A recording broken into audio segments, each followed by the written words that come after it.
Hi guys, my self Krishna Lohan. और आज हम डिस्कस करेंगे सीटेट का जो आपका एग्ज़ाम होने वाला है उसके बारे में।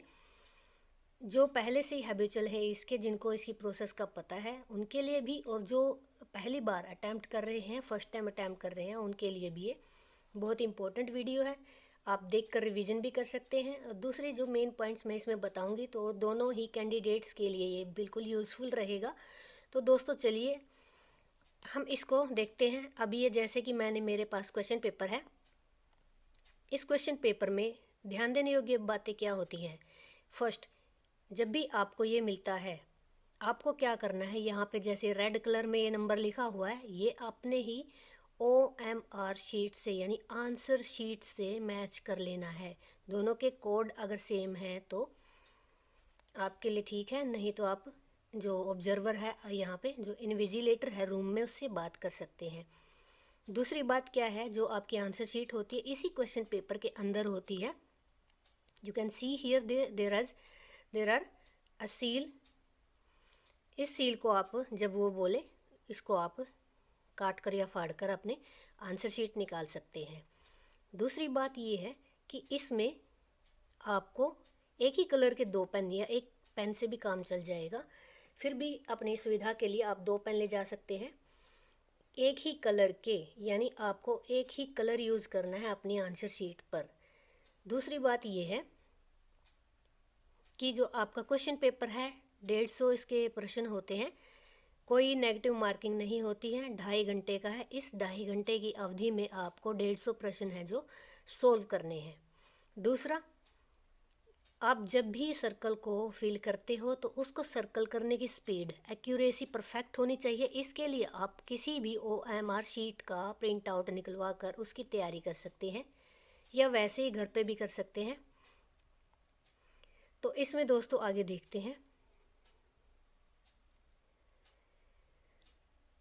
इसके 5 भाग हैं, क्योंकि आप PRT का पेपर देने जा रहे हैं तो इसमें 5 भाग होते हैं। सारे प्रश्न 150 नंबर के हैं। हर एक क्वेश्चन का 1 नंबर मिलता है। तो ध्यान रखिएगा, अपनी स्पीड मेंटेन कीजिएगा। पहले पार्ट में बाल विकास और शिक्षा शास्त्र आता है, 1 से 30 तक के क्वेश्चन। दूसरे पार्ट में आपका गणित आएगा 31 से 60। थर्ड पार्ट में पर्यावरण अध्ययन यानी कि 61 से लेकर 90 तक आपके EVS के क्वेश्चन रहेंगे। अब आती है बात आपकी लैंग्वेज की।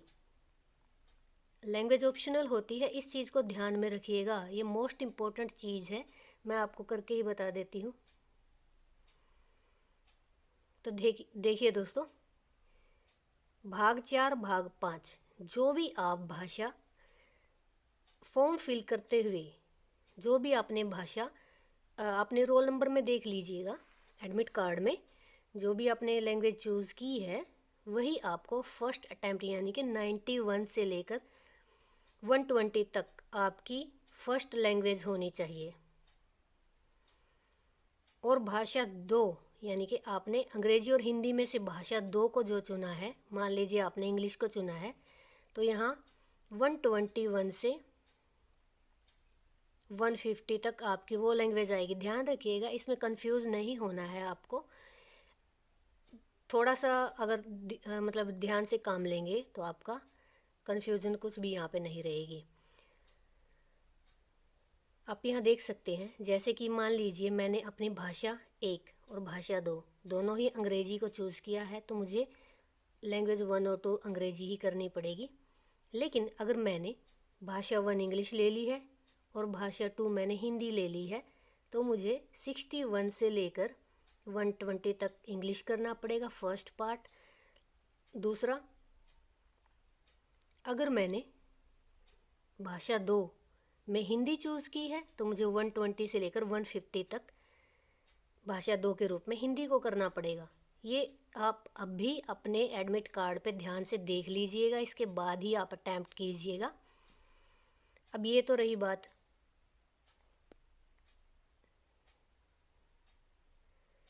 अब 6 पार्ट में इसमें देखिए क्या बताया गया है। ये मैंने वही बात बताई है आपको कि आप भाषा 1 और 2 में जो भी आपने भाषा चूज़ की है तो उसको ध्यान में रखिएगा। हिंदी चूज़ की है तो हिंदी अटैम्प्ट कीजिएगा, और क्वेश्चन नंबरिंग से भी ध्यान लगा लीजिएगा। अगर आपने हिंदी ही ली है भाषा 1 तो आप हिंदी के लिए 91 से 120 पर हिंदी के ही क्वेश्चन करेंगे।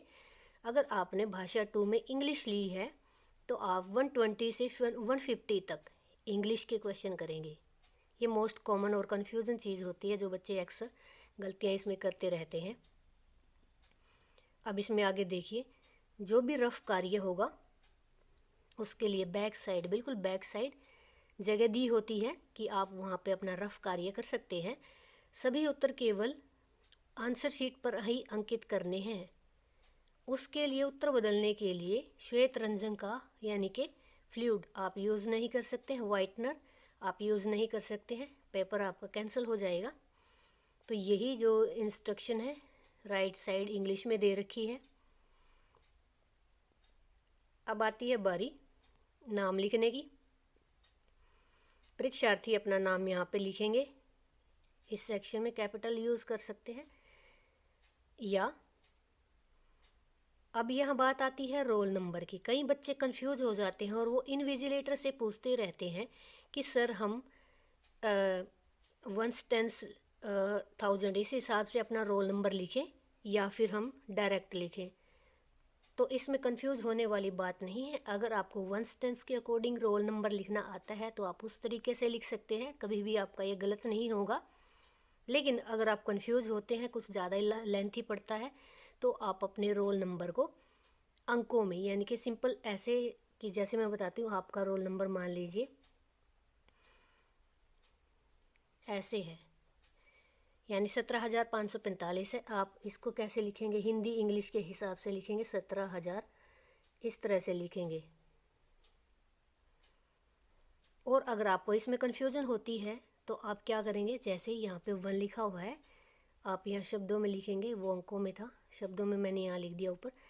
आप ये ऐसे लिख सकते हो 1 7 5 4। इस तरह से आप अपने रोल नंबर को डिफाइन कर सकते हैं। फिर है परीक्षा केंद्र का जो नाम है आपको वो लिखना है, कैपिटल में लिखना है। जहाँ जहाँ कैपिटल में मेंशन किया गया है आप वहाँ पे कैपिटल में ही लिखेंगे, ध्यान रखिएगा इस बात का। फिर आपके यहाँ पे नीचे यहाँ पे साइन होंगे, ये बाद में जो है इन्विजिलेटर जो भी आपका होगा वहाँ साइन करेगा। यानी ये यहाँ साइन आपको उनके आगे भी करने हैं, आप वैसे भी कर सकते हो क्योंकि आप ऑलरेडी रूम में होते हो।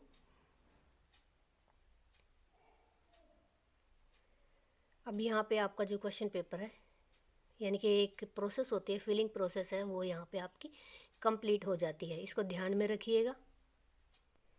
यहाँ देखिए दोस्तों, अगर आप मैथ्स का जो सेक्शन है वो आप अटैम्प्ट कर रहे हैं तो एक पेज तो बिल्कुल लास्ट में होता है रफ कार्य के लिए, और एक आप यहाँ भी कर सकते हो, पेज बाय पेज आपके यहाँ पे दिया होता है स्पेस, आप यहाँ से भी कर सकते हैं। ये जो पेज है यहाँ पे रफ कार्य है तो आप यहाँ से भी अटैम्प्ट कर सकते हैं। और ये चीज़ भी ध्यान रखिएगा कि आप किसी भी क्वेश्चन पर टिक ना करें।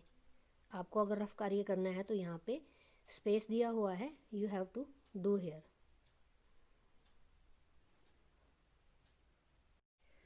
दोस्तों यहाँ पर मैंने आपके लिए आंसर शीट है, जो आपकी OMR शीट है, आंसर शीट है जिसको बोलते हैं, उसको फिलिंग करने की प्रोसेस मैं आपको यहाँ पे बताती हूँ।